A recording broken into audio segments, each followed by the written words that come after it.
यहां तक हो गया था, ये भी हमने देख लिया था। ओके, अब आपका नेक्स्ट क्वेश्चन है, आपको मैच करना है। सबसे फर्स्ट है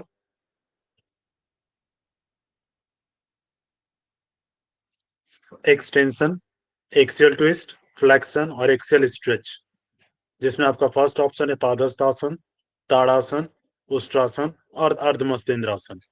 अब आप सीक्वेंस देखिए और इसको मैच करिए।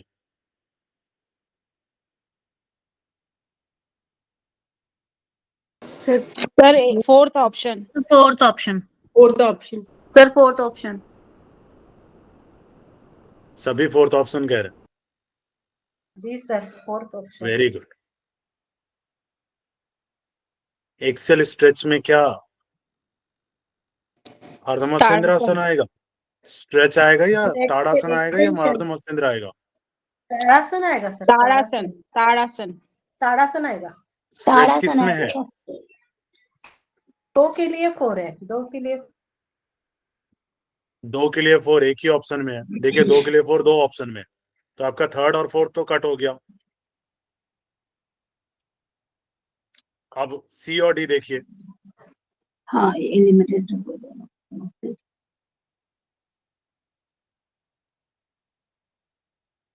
एक्सटेंशन किसमें हो रहा? फ्लेक्शन देखिए, फ्लेक्शन किसमें होगा?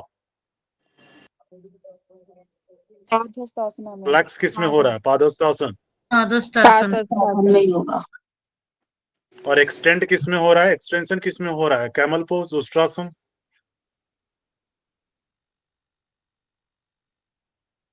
समझ आया? उष्ट्रासन में सर। सर फर्स्ट उष्ट्रासन में ऑप्शन। एक्सटेंशन हुआ ना, जब आप पीछे जा रहे हैं तो चेस्ट का एक्सटेंशन हो रहा है, स्टमक का क्या हो रहा है? एक्सटेंशन का मतलब क्या होता है? खिंचाव।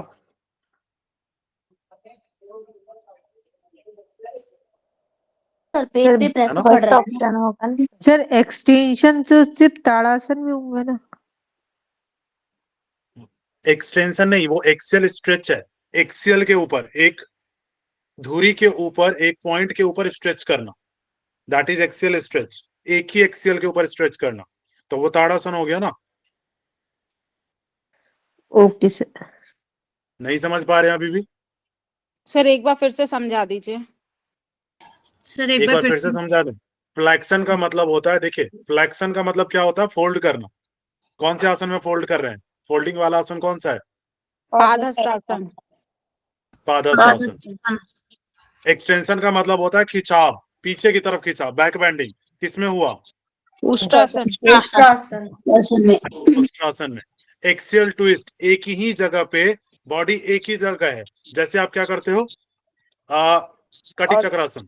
अर्धमस्तेंद्रासन। अर्धमस्तेंद्रासन। तो ट्विस्टिंग कौन सा है? अर्धमस्तेंद्रासन। एक ही जगह पे बैठे हो, लेकिन वहीं से आपने ट्विस्ट किया है। एक्सियल एक ही है। उसके बाद एक्सियल स्ट्रेच, एक ही पॉइंट पे खड़े हो और स्ट्रेच कर रहे हो। ताड़ासन।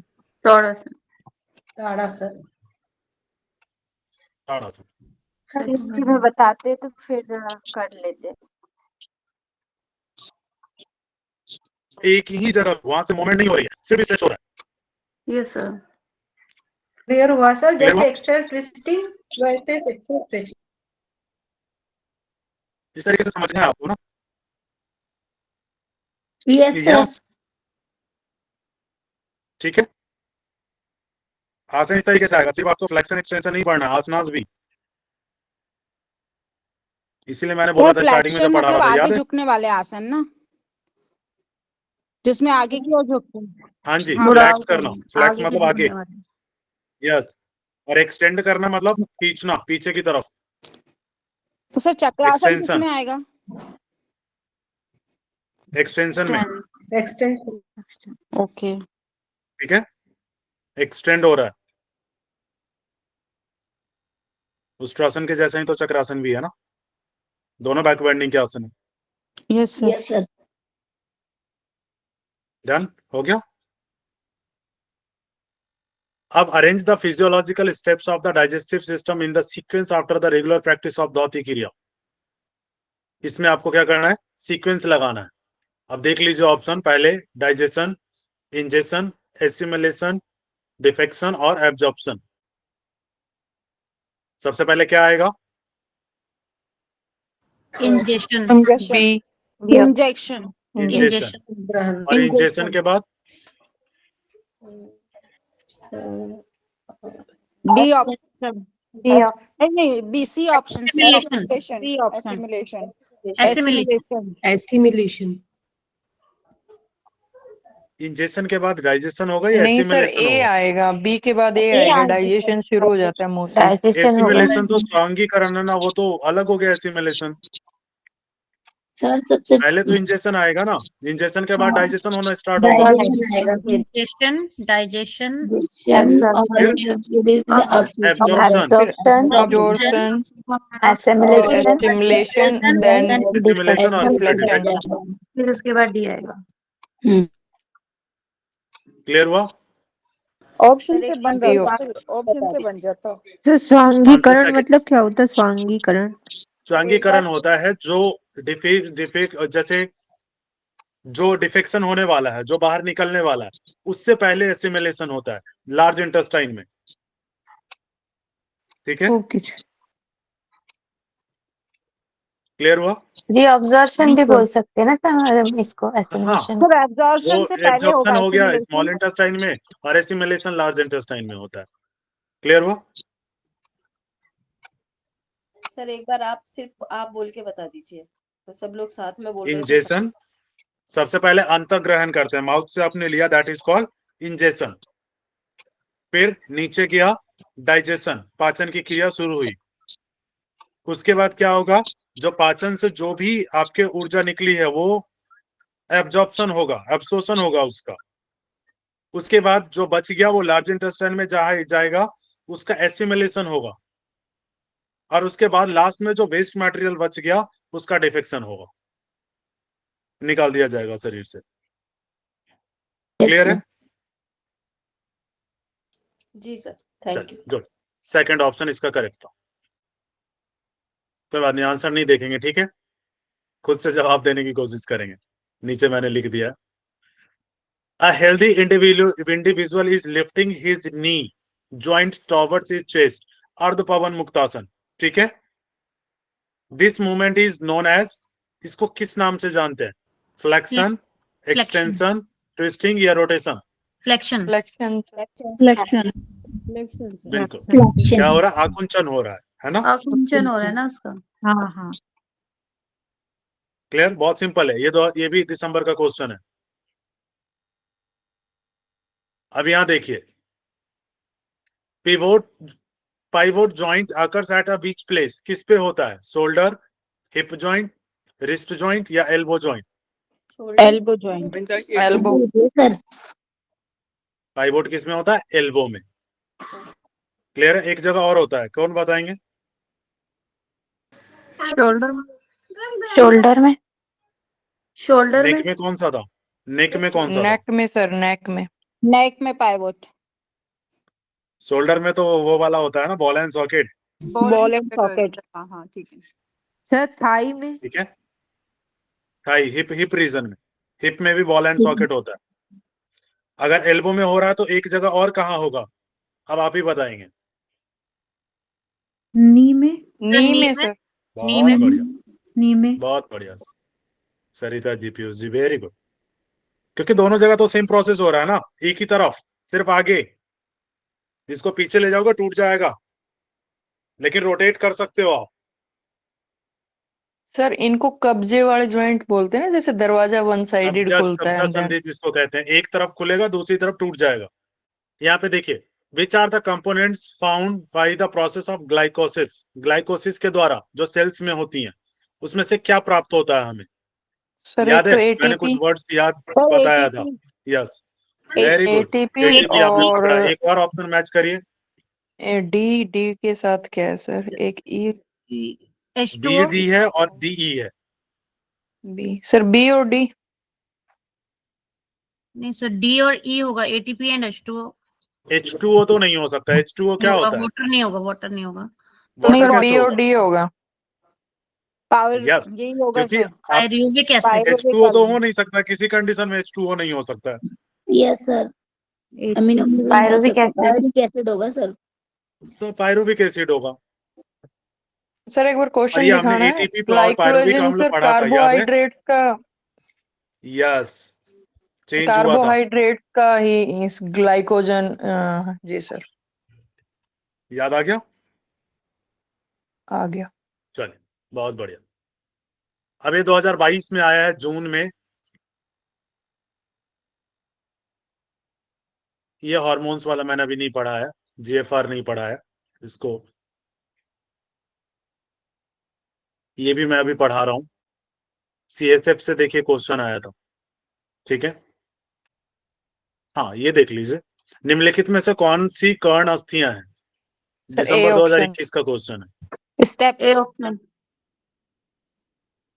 अच्छा, कूट ऑप्शन में है है। आपके पास, कूट में है, स्टेफॉइड, इकस और इलियम, तीन होती हैं। चलिए, तीनों का नाम बता दीजिए अब मुझे। स्टेप्स, मिलियस, इनकस और मिलियस, इंकस और स्टेफॉइड्स। स्टेप्स, स्टेपीज कहते हैं। मिलियस, इनकस और सर डी। स्टेपीज। तो यहाँ पे दो कौन कौन से मैच हो गए? ए और सी स्टेपीज सर। और ए और बी। सी। ए और हाँ, बी हुआ ना सर, सॉरी बी। स्टेप्स और इकस। स्टेपॉइड कहाँ पे आ गया? अच्छा सी ए और बी, नहीं, मिलियस और बी। इनकस ही तो है, इकस ही तो दिया है। स्टेपीज कहाँ है? हाँ सर। देखने के बाद भी गलती। ठीक है, क्लियर हुआ? एक चीज ध्यान रखिए, इंग्लिश से ट्रांसलेट होता है तो हिंदी में एज इट इज वर्ड नहीं मिलेगा। क्लियर है? तो आप इंग्लिश ऑप्शन को प्रेफर करेंगे, इंग्लिश वाली जो वर्डिंग होगी उसको प्रेफर करेंगे हमेशा एग्जाम में। हिंदी के पीछे मत जाइएगा,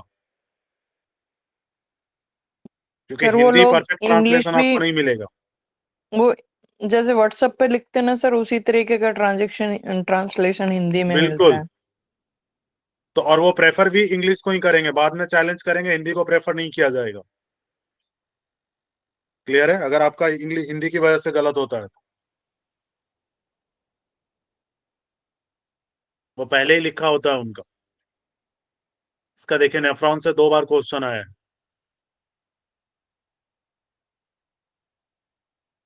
हाइपोथैलेमस, ठीक है, ये तो हमने कर लिया ना, अभी अभी किया है। हाइपोथैलेमस ब्रेन के किस भाग पर अवस्थित है? अभी फोर जस्ट ब्रेन। किया फोर हमने। ब्रेन पे। फोर और brain. Brain. Fore brain four पे। ब्रेन। ये 2022 में क्वेश्चन पूछा गया है, ठीक है। मानव शरीर में बक्षीय कशेरुका थोरेसिक वर्टिब्रा कितने होते हैं? 12। 7 12। 12 12। 12 सर, 12। 7 किन्होंने कहा? 7 तो सर्वाइकल है ना। 12। सर वो सर्वाइकल ही रह गया दिमाग में। और 5 किसका है? कॉकेस। लंबर। सर लंबर का है, लंबर कितने कॉक्सिक्स होते हैं? लंबर है 5। लंबर में और कॉकेक्स में। जब भी किसी का रिपोर्ट देखेंगे ना, तो उसमें ऐसे लिखा होता है L1 to L2, L3 L4 के L5 बीच में तक है। होते हैं सर। ठीक है, डिनोट करते हैं L से, L1 L2 L3 L4 और L5। तो आपका जो डॉक्टर का लैंग्वेज होगा ना, जो रिपोर्ट्स होंगी, वो L1 L2 लिखा होगा, वहां नंबर नहीं लिखा होगा। क्लियर है ना? वो उसी से डिनोट करते हैं। और अगर थोरेसिक होगा तो T1 T2 T3 लिखा होगा। सर्वाइकल में होगा तो C1 C2 C3 C4 C7 तक होगा। क्लियर है? तो आप ये मत सोचिएगा कि सर्वाइकल तो लिखा ही नहीं है, वो उसी वैसे ही डिनोट करते हैं उसको C से। क्लियर है? कोई भी इंजरी होगी तो उस तरीके से डिनोट किया होगा।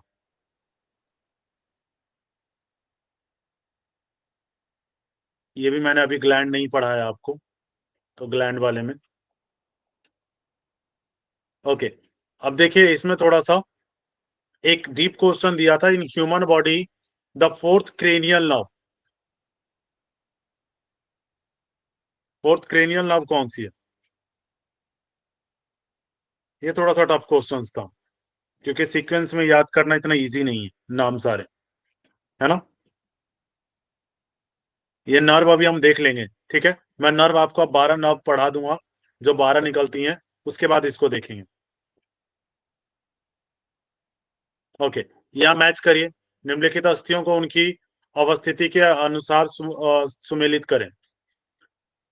रेडियस है, ट्रेपीजियम है, फिबुला है, इसियम है, रिस्ट, हिप, फोरआर्म और लेग। मैच करिए। Option 4। Radius fourth fourth option sir. Good, fourth option कह रहे हैं। फोर्थ में ए का फर्स्ट। रेडियस कहाँ है? फर्स्ट रिस्ट, कलाई में सर, रिस्ट में। रेडियस कहाँ से रिस्ट में ले आए, किन्होंने बोला है? हैंड में होते हैं सर। सर हाथ की होती रेडियस ना। फोरआर्म पढ़ा है मैंने रिस्ट का पढ़ा है। Forearm sir. तो ए के साथ थर्ड मैच हो रहा है। थर्ड किस किस ऑप्शन में है? फर्स्ट में और थर्ड में। और आगे देखते हैं। सर ठीक है, मैंने तो सी वाला फोर्थ पे मैच डी किया, बोला तो है ये आपने फोर्थ में। पीयूष जी। नहीं सर, बोला तो मैंने मतलब फोर्थ ऑप्शन, ये क्या बोलते हैं, फोर्थ लेकिन तो ऑप्शन है, लेकिन मैंने सी रेडियस को वाला रिस्ट में मैच कैसे करके लगा देखा दिया? था सर। हाँ, तभी एक नहीं मैच फिबुला को करते हैं, मैच बाकी भी तो करके देखें। देखा था 4 पे। हाँ, गलती हुई ना फिर। अब हाँ सर, फिबुला को होगा। मैच करिए। फिबुला कहाँ है? पैर में सर। लेग में। लेग। ए का थर्ड, सी का फोर्थ। कहाँ मैच हुआ? इसमें भी दोनों में है। अब आगे चलें। हाँ सर, ये तो देखा ही नहीं। तभी मैंने बोला था ना। ट्राइपीजियम देख लीजिए। ट्राइपीजियम रिस्ट की है। रिस्ट। रिस्ट की बोन को याद करने का सबसे अच्छा तरीका है, स्नेह लता टिंडे पका तेरे टिंडे कच्चे हैं। ठीक है, स्नेह लता टिंडे पका तेरे टिंडे कच्चे हैं। इस तरीके से आप याद करेंगे। नाम बता दूं सबके? बता दो सर। बता दो सर। ठीक है, स्नेह से हो गया स्केफोइड। पहले निमोनिक फिर से बोल दीजिए। स्नेह सर लता निमोनिक डाल दो। टिंडे पका तेरे टिंडे कच्चे हैं। टिंडे तेरे कच्चे हैं। तेरे टिंडे कच्चे हैं। ठीक है, अब मैं नाम बताऊं। स्नेह, स्नेह से हो गया स्केफोइड। Yes sir. लता, लता से हो गया लुनेट। टिंडे, टिंडे से हो गया ट्रैक्यूटेरियम, ट्रैक्यूट्रम। पका, पका से पीसीफॉर्म। राइट, तेरे टिंडे कच्चे हैं। राइट, टी से क्या हो गया? ट्रेपेजियम। राइट, और फिर एक और टी आएगा, एक और टी से ट्रापेजॉइड करके होता है। ठीक है, ट्रापेजॉइड। कच्चे, सी से कैपिटेट, हैं से हैमेट। ये ट्रिक है इसका। क्लियर है? ये सारे नाम याद नहीं होंगे, बट आप अगर ट्रिक रहेगा तो ट्रिक से पहचान जाओगे आप। क्लियर है ना? क्लियर हुआ? Yes sir. सर एक बार फिर से बता दीजिए ना। इसमें स्नेह लता टिंडे पका तेरे टिंडे कच्चे हैं। ठीक सर है, स्नेह का सर हमने तो इसको ऐसे बनाया था, स्नेह लता टिंडे पका टिंडे तेरे कच्चे हैं। हाँ, टिंडे तेरे कर दो या तेरे टिंडे, दोनों में तो टी से तो टी का दोनों आएगा ही ना। ठीक है, आप आगे पीछे कर सकते हो, टी से तो दोनों बोन अलग अलग नाम से आ ही जाएंगे ना। सीक्वेंस का भी रहेगा सर इसमें, कुछ इसमें सीक्वेंस भी रहेगा? सीक्वेंस नहीं रहेगा, सीक्वेंस से नहीं दे सकते। ठीक है, आप नाम आ उसके सकता है पहले बस। वर्ड को पकड़ लीजिए ना, फिर आपको याद रहेगा। जो पहला वर्ड है ना, उससे पता बिल्कुल। चल जाएगा। इस बारी कंफ्यूजन कहाँ आया था? इसके फॉइड, मैंने ऊपर बताया था ना, इसके फॉइड और स्टेनॉइड दो बोन थे। स्केफॉइड कहाँ है? रिस्ट में। स्फेनॉइड कहाँ है? फेस में। यहां से कंफ्यूजन क्रिएट किया था, क्योंकि लोगों को समझ में नहीं आया कि वो रिस्ट वाला है या फेस वाला है, और मोस्टली लोगों ने गलत सीक्वेंस लगाया, क्योंकि उन्हें यही समझ में नहीं आया कि ऊपर या नीचे। क्लियर है? आगे बढ़े। ये क्लियर हो गया। ईसीएम कहां हो गया? हिप में। ईसीएम कहां का है? हिप बोन है। चलिए आंसर 3। ये 2020 नवंबर में आया है। न्यून ऑक्सीजन युक्त से रक्त निम्नलिखित में से किस धमनी में प्रवाहित होती है? ये देखिए आगे क्वेश्चन, जिसमें कम है blood. Pulmonary artery, abdominal artery, hepatic artery या रीनल आर्टरी? Pulmonary artery. हमने पढ़ा था ना जी, किसमें ऑक्सीजन कम होता है? पल्मोनरी आर्टरी में। और पल्मोनरी आर्टरी कहाँ जा रही है? लंग्स की ओर। लंग्स की ओर। क्लियर हुआ? Yes sir. इसमें से वॉलेंट्री मसल्स कौन सी हैं, कहां पाई जाती हैं? आपके पास ऑप्शन है, जीभ में, एसोफेगस के स्टार्टिंग में, एसोफेगस के पीछे, फायरिंग्स या त्वचा के डर्मिस। ऑप्शन आपके सामने है। एक ऑप्शन तो आपको क्लियर दिख रहा होगा, जीभ में। कमेंट करते हैं। ठीक है, सर स्क्रीन शो हो रही है मेरी साइड ना। ठीक है। एक एक मिला जबकि 3 में है ना? फर्स्ट, थर्ड और फोर्थ में है। A option. सेकंड हटा दीजिए। अब आपको किस में मैच करना है? या तो ACE हो सकता है, ACD हो सकता है। तो इसमें आप ये देखेंगे कि एसोफेगस के स्टार्टिंग में, कहां पे? स्टार्टिंग वाला भाग। आप कंट्रोल करते हैं ना थोड़ा सा निकलने सर। के लिए, तो A और B। A B किस में है? एक ही ऑप्शन में। क्लियर है? ई। A B और D फायरिंग्स में। क्लियर है? जीभ में, एसोफेगस के स्टार्टिंग वाले में और फायरिंग्स में। फायरिंग्स हमने पढ़ा था, याद है? स्टार्टिंग वाला भाग। श्वसन केंद्र में तंत्रिका तंतुओं के विभिन्न समूह में अवस्थित होते हैं। कहां पे? पॉन्स वेरोलाई में, मेड्यूला में, सेरेबेलम में या मस्तिष्क के मध्य मस्तिष्क में? किससे रिलेटेड? तंत्रिका तंतुओं के विभिन्न समूह, नर्वस सिस्टम के विभिन्न जो समूह है। कहां पे बताया था मैंने? सेरिबेलम में। पॉन्स में। हाँ, और पॉन्स में और मध्य नहीं, पीछे 2 ही भाग थे ना, पॉन्स और मेड्यूला। मेड्यूला। याद है? मैंने 2 चीजें बताई थी, पॉन्स में और मेड्यूला में। मेडुला सेरिबेलम में क्या था? वो सेरिबेलम में नहीं, हमने ये पढ़ा था, याद है? Cerebellum sir synovial fluid. Yes. Synovial. ये तो सर इसका तो A और B रहेगा। हाँ बिल्कुल, पॉन्स और मेड्यूला जो सबसे नीचे की तरफ है।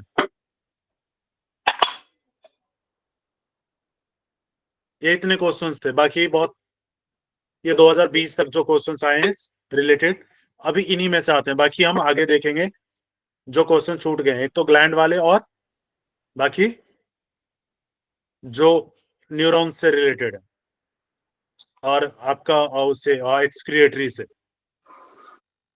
मैंने इसीलिए बोला था मैं कि एक बार पढ़ा दूंगा तो आपको क्वेश्चन तो होंगे, नहीं तो फिर अभी आप क्वेश्चंस कर नहीं पाते, पता ही नहीं चलता कहाँ पे क्या है।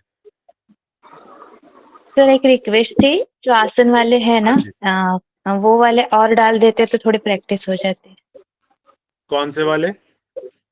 जैसे एक्सटेंशन, फ्लेक्शन, वो वाले आसन के इसमें बताना होता है। वो लास्ट में मैं ना आपको आसनास के साथ पूछूंगा, ठीक है? मॉक टाइप में करेंगे हम उसको। मैं आसनास के नाम बोलूंगा और आप लोग उसका मुझे बताओगे कि क्या है। क्लियर है? सर उसका चलेगा? पीडीएफ है क्या? हाँ, पीडीएफ भी भेज दूंगा, कोई दिक्कत नहीं, पीडीएफ भेज दूंगा, लेकिन पीडीएफ में सारे आसन नहीं होंगे ना। आसन नहीं के लिए सर, मुझे समझाना पड़ेगा आपको एग्जाम्पल के थ्रू ही। मैं ओके। आसनास के नहीं नाम सर, बोलूंगा जितना और आप बताओगे तो आपको याद हो जाएगा। ठीक है, स्पाइनल कॉर्ड से हमें पढ़ना था ना आज। इसको मेरुरज्जु या रीढ़ भी कहते हैं। शरीर के पृष्ठ भाग में पीछे की तरफ ऊपर से देखने पर एक लंबी अस्थि करोटी से लेकर नितंब तक दिखाई पड़ता है, ऊपर से लेकर नीचे तक। यह केंद्रीय तंत्रिका तंत्र का एक भाग है, सेंट्रल नर्वस सिस्टम का एक पार्ट है, जो एक मोटी एवं दृढ़ रस्सी की भांति लंबर वर्टिब्रा तक वर्टिब्रल कॉलम में सुरक्षित रहती है। वयस्क में इसकी लंबाई कितनी होती है? लगभग 45 सेंटीमीटर होती है। यह मेडुला एबलंगटा के निचले भाग से आरंभ होकर ऑक्सीपिटल अस्थि के महारंध्र फोरामेन मैग्नम से निकलकर वर्टिब्रम कॉलम से होती हुई पहले लंबर वर्टिब्रा के स्तर पर समाप्त होती है, सबसे नीचे। यह अपने निचले स्तर पर शंकु आकार की होती है, राउंड में आकृति के रूप में संकरी हो जाती है, तब इसे कोनस मेडुलेरिस कहते हैं। इसके सिरे से फाइलम टर्मिनेल नीचे की ओर कॉकिक्स तक जाते हैं, जो तंत्रिका मूल नर्व्स रूट से घिरे होते हैं। इन्हें क्या कहते हैं? कार्डा इक्विनी,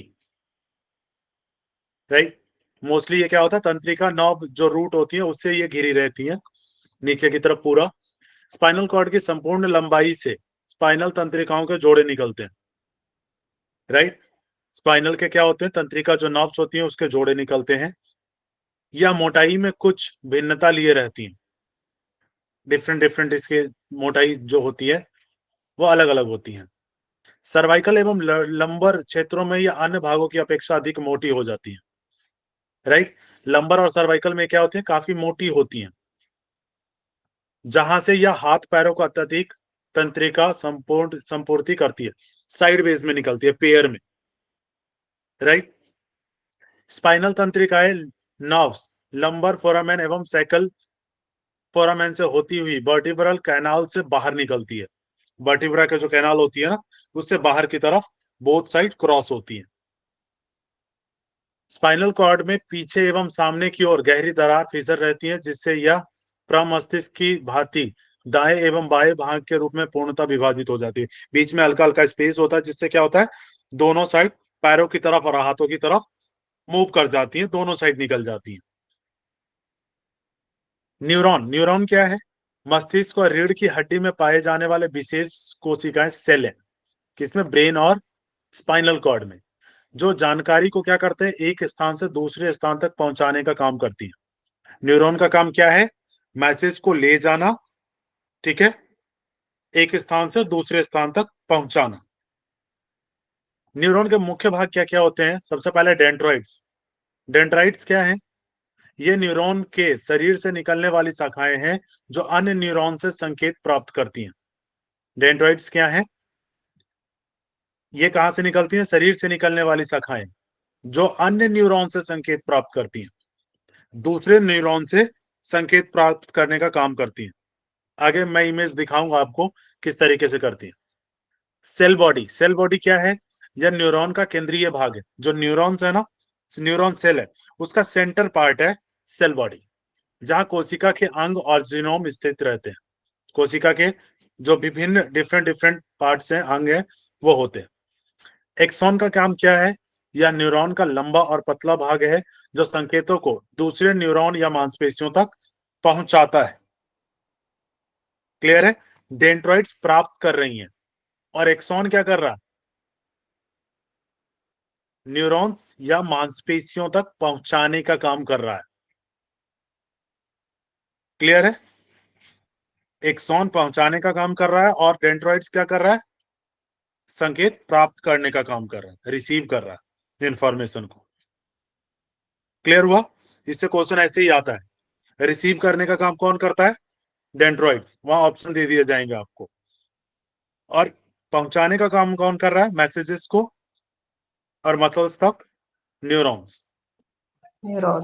ये एक्सॉन, क्लियर है? ये एक्सॉन जो न्यूरॉन्स के ही भाग होते हैं तीनों। न्यूरॉन के कार्य क्या है? संकेत प्राप्त करना और भेजना, ये दोनों इसी के अंदर आ गए है ना।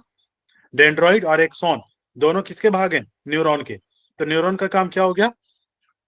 मैसेज को ले जाना और मैसेज को रिसीव करना।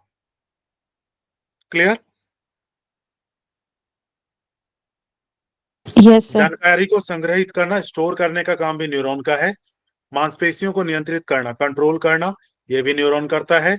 और संवेदनाओं को महसूस करना, जो भी सेंसरी जो फीलिंग्स आ रही हैं उसको क्या करना? महसूस करना भी किसका काम है? न्यूरॉन का।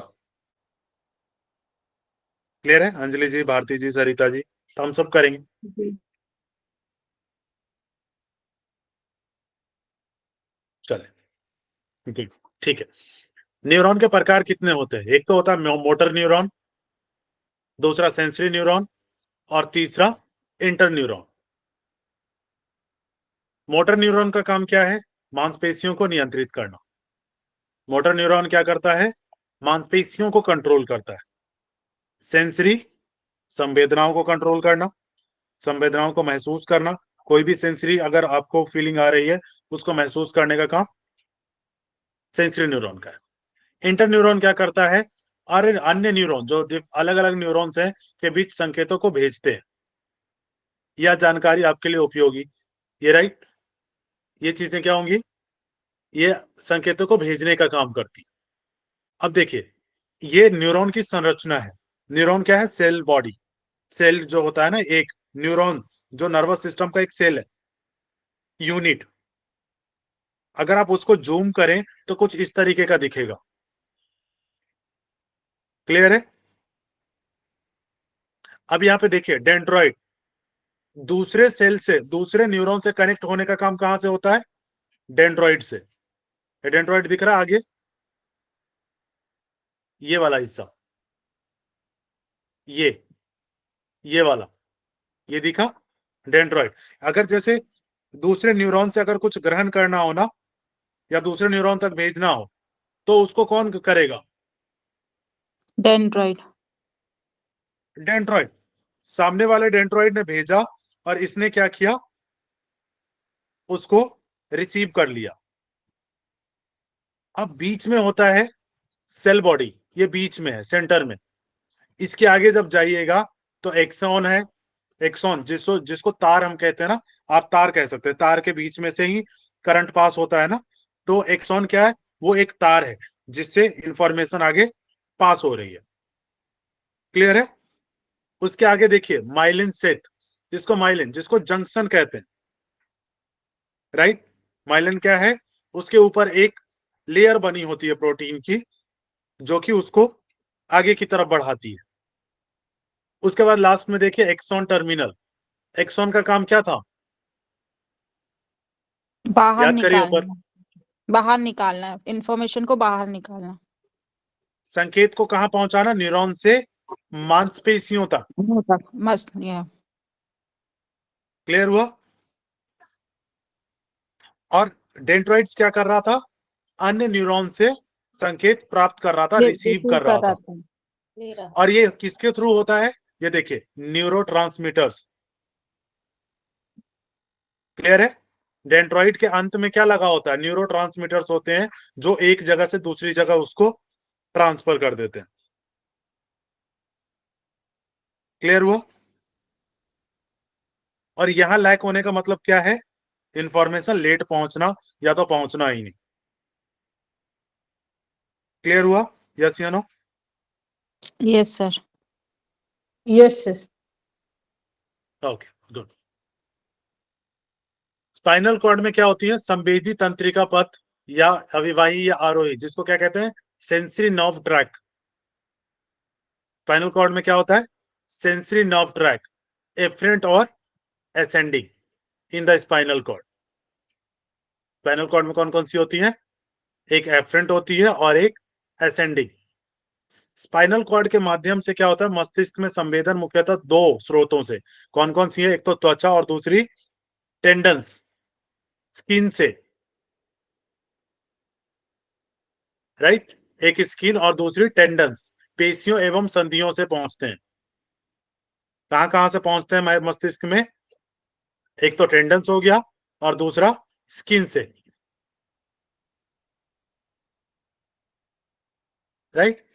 पेशियों एवं संधियों, मसल्स हो गई, और ज्वाइंट्स, संधि ज्वाइंट से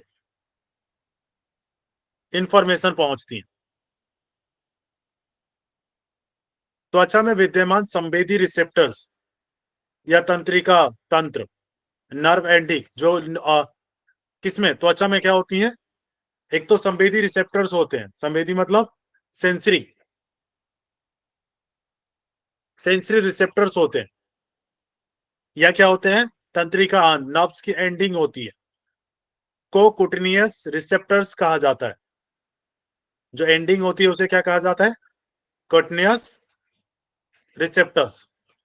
जो दर्द, पेन, गर्मी, ठंड, ठीक है, गर्मी, ठंड, उसके बाद स्पर्श, टच एवं दबाव, प्रेशर से क्या होती हैं? उद्दीप्त होती हैं, स्टिमुलेट होता है। क्लियर है? इनसे उत्पन्न आवेग, तंत्रिका आवेग, जो नर्व इंपल्स इनसे जनरेट होती है 3 न्यूरॉन्स द्वारा दूसरी ओर के, कहां पे? प्रमस्तिष्क के अर्धगोलार्ध। प्रमस्तिष्क कौन सा? सेंट फोर, प्रमस्तिष्क कौन सा था? फोर ब्रेन, सो तो अग्र मस्तिष्क, फोर ब्रेन भी था ना? फोर ब्रेन था सर। फोर ब्रेन ना,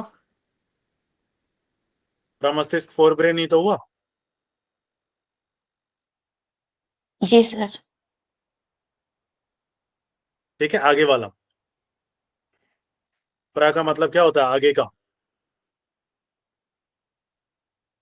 राइट। के सर संवेदी क्षेत्र में संचरित होते हैं, जो सर सेंसरी वही पार्ट है। तो हाँ, कुछ कह रहे हैं? जो ये आप यहाँ कह रहे हैं ना सेंसरी क्षेत्र में संचालित, इसी की बात करें, मतलब उसमें जो फोर ब्रेन है उसमें थैलमस और हाइपोथैलेमस, उसी में सेंसेशन। हाँ, वो सेंसरी था, हाइपोथैलेमस वाला जो पार्ट है ना, उसमें। हाँ, वो फोर ब्रेन में ही आएगा, है ना? हाँ, फोर ब्रेन, इसीलिए मैंने फोर ब्रेन बताया ना आपको। अर्ध मस्तिष्क, ठंडी गर्मी का काम, स्पर्श, इन सबको कौन का स्टिमुलेट करता है? वो उसी की वजह से तो होता है, हाइपोथैलेमस का काम है ये। क्लियर है? जहां इनके अनुभूति और स्थिति लोकेशन का पता चलता है, कहां पे हो रहा है, ये आइडेंटिफाई होता है फोर ब्रेन से। क्लियर है? हाइपोथैलेमस, उसको बायोलॉजिकल ग्लैंड भी कहते हैं ना, हाइपोथैलेमस को। क्लियर है? टेंडन्स, पेशियों एवं संधियों में विद्यमान संवेदी रिसेप्टर्स जो होते हैं, या तंत्रिका तंत्र, नर्व्स एंडिंग को क्या कहते हैं? प्रोप्रियोटर्स, प्रोप्रियोसेप्टर्स, राइट, प्रोप्रियोसेप्टर्स कहते हैं। जो इनके फैलने, स्ट्रेच से क्या होते हैं? स्टिमुलेट होते हैं, उद्दीप्त होते हैं। क्लियर है? जो इनके फैलने से क्या होते हैं? स्टिमुलेट होते हैं। आंखों एवं कान से आने वाले आवेग, इंपल्स के साथ इनका संबंध शरीर के संतुलन, पोस्चर्स को बनाए रखने से संबंधित है। ये तंत्रिका आवेग 2 स्थानों पर पहुंचते हैं। कहा? 3 न्यूरॉन तंत्र द्वारा आवेग दूसरी ओर के प्रमस्तिष्क के अर्धगोलार्ध, सेरेब्रल हेमिस्फीयर के संवेदी क्षेत्र में पहुंचते हैं, राइट। सेरेब्रल हेमिस्फीयर जिसको हमने पढ़ा था। और 2 न्यूरॉन तंत्र कहां पे पहुंचते हैं? अनुमस्तिष्कीय गोलार्ध में, राइट। 2 कहां पे पहुंचते हैं? सेरेब्रल हेमिस्फीयर में, और 2 पहुंचते हैं अनुमस्तिष्कीय में। क्लियर है? अनुमस्तिष्क सर, सेरिबेलम, सेरिब्रम, अनुमस्तिष्क, एक सेकंड, मैं इसका इंग्लिश भी बता दूं। सेरिब्रम, सेरिब्रम, अनुमस्तिष्क सबसे छोटा वाला हो गया ना? स्मॉल हाँ। Brain, cerebellum. सेरेबेलम, सेरिबेलम हो गया, ठीक है। 2 गया सेरिब्रल हेमिस्फीयर में और 2 गया कहां पे? सेरिबेलम में। क्लियर है? लिख देता हूं मैं यहां पे। क्लियर हो गया? उसको स्मॉल ब्रेन भी कहते हैं ना सर, अनुमस्तिष्क, हाँ, स्मॉल ब्रेन। अनुमस्तिष्क, स्मॉल ब्रेन कहते हैं इसको। अनु का मतलब होता है छोटा। सर इसमें क्लियर है? फर्स्ट वाले ऑप्शन में लिखा है 3, सर एक मिनट दिखाइए ना स्लाइड, 3 न्यूरॉन चार, तंत्र। 3 थे। 3 क्या कहाँ पे पहुंचा? ये इसमें 3 पहुंचा जो सेरिबेलर न्यूरॉन्स में, होते हैं उनके द्वारा कहाँ पे पहुंचता है? सेरिब्रल सेरिबेलर हेमिस्फीयर में। हाँ ठीक है, सेरिब्रल। और जो 2 है वो कहाँ पहुंचा? सेरिबेलम में। ये कहाँ से आ रहे थे? ये आवेग कहाँ से इंपल्स जनरेट हुए थे? ये आंख और कान से। क्लियर है? कहने का मतलब सेंसरी से आए थे ना। हाँ, सेंसरी वाले से ना, आंख और कान जो सेंसरी है वहां से 3 आगे आया और 2 पीछे की तरफ। स्पाइनल कॉर्ड में प्रेरक तंत्रिका तंत्र, जिसको हम अपवाही या अवरोही कहते हैं, मोटर नर्व ट्रैक या इफ्रेंट डिसेंडिंग न्यूरॉन्स जो तंत्रिका आवेगों को मस्तिष्क के दूर संचारित करते हैं। न्यूरॉन्स क्या करते हैं? मस्तिष्क से दूर। और प्रेरक न्यूरॉन्स अपवाही या अवरोही होते हैं। प्रेरक न्यूरॉन्स के उद्दीप्त होने से क्या होता है? कंकालीय, रेखित, ऐच्छिक जो वॉलेंट्री है, एवं चिकनी अनैच्छिक इनवॉलेंट्री तथा हृदय पेशी में कॉन्ट्रैक्शन होता है। किसमें होता है? वॉलेंट्री, इनवॉलेंट्री और तथा हार्ट की जो पेशियां मसल्स हैं उसमें कॉन्ट्रैक्शन होता है। तथा ग्रंथियों के स्राव स्वायत्त तंत्रिका तंत्र की तंत्रिकाओं द्वारा नियंत्रित होती हैं। किसके द्वारा होती हैं? मोटर। क्लियर है? जिसको एफरेंट कहते हैं डिसेंडिंग। वॉलेंट्री मसल्स मूवमेंट क्या होती हैं? प्रेरक तंत्रिका तंत्र जो मोटर है। प्रेरक कौन से हो गए? मोटर।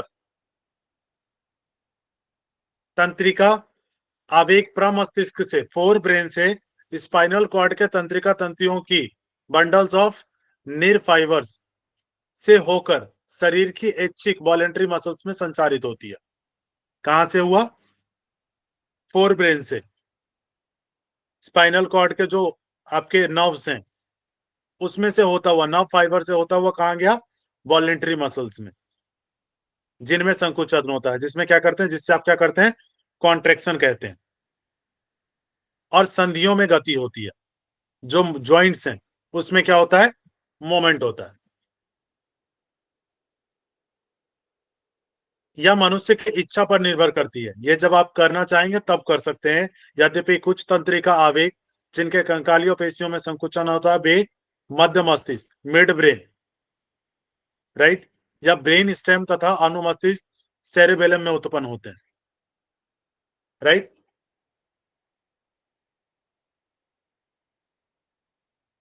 कुछ कहां से होते हैं? या तो फोर ब्रेन या जो मध्य मस्तिष्क से और या सेरिबेलम से उत्पन्न होते हैं।